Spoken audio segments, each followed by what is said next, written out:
Hello and welcome muli sa aking kusina. Gagawa tayo ngayon ng isang well-loved recipe ng daddy ko.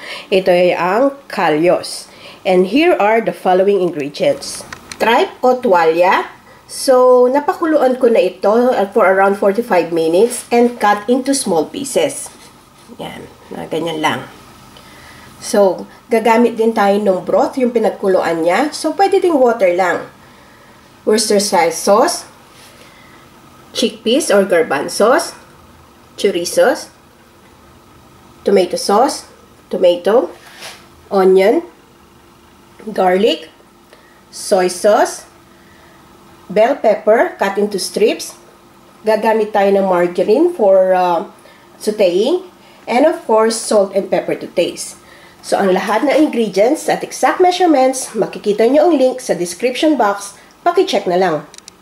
So, ang ating first step, magpainit lang tayo ng pan at ilagay na natin yung margarine.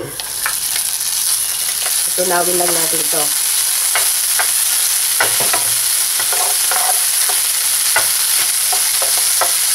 Then, ilagay na natin yung ating garlic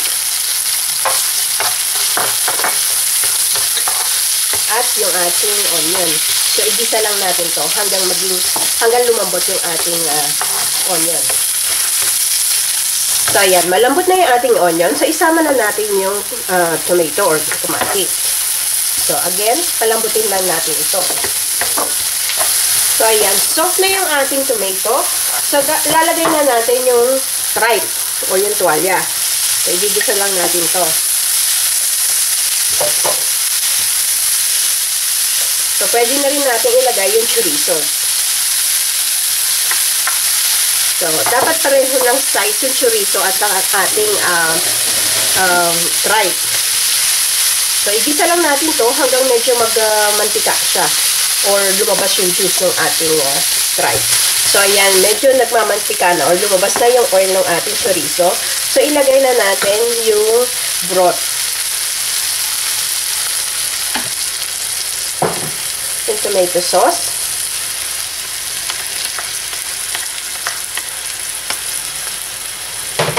At yung ating soy sauce. Haluin lang natin.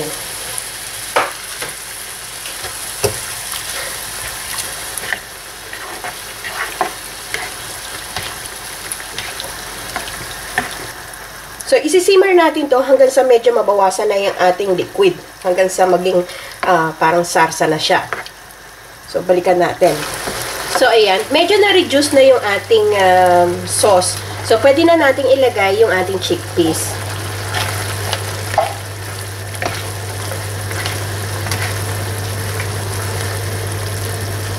So, pwede na rin tayo mag-season ng ating pepper.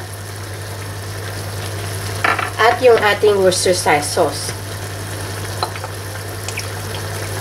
So, tansyahan na lang according to your taste.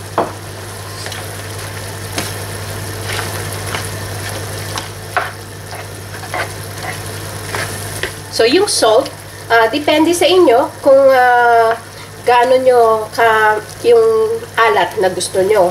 Kasi meron na tayong soy sauce, meron na tayong Worcestershire sauce. So, tikman nyo na lang kung kailangan nyo pang mag-add ng salt.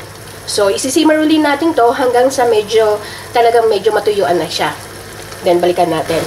So, ayan, medyo talagang konti na lang yung sauce natin. So, ilagay na rin natin yung bell pepper. So, lutuin lang natin yung bell pepper kasi luto na naman yung ating tripe. Pinalambot na natin to kanina at saka natimplahan na natin. So, pag naluto na yung ating bell pepper, pwede na natin itong switch off and ready to serve. So, nasa inyo din yon kung gusto nyo medyo tuyong-tuyo or medyo may konting sauce. So, pwede kayo mag-add pa ng konting pang water kung gusto nyo medyo may sauce. So, ayan. This been simmering for 15 minutes. So, pwede na ito. Switch off na natin and serve na natin sa platter. So, eto na ang ating kalyos. Best served with boiled rice.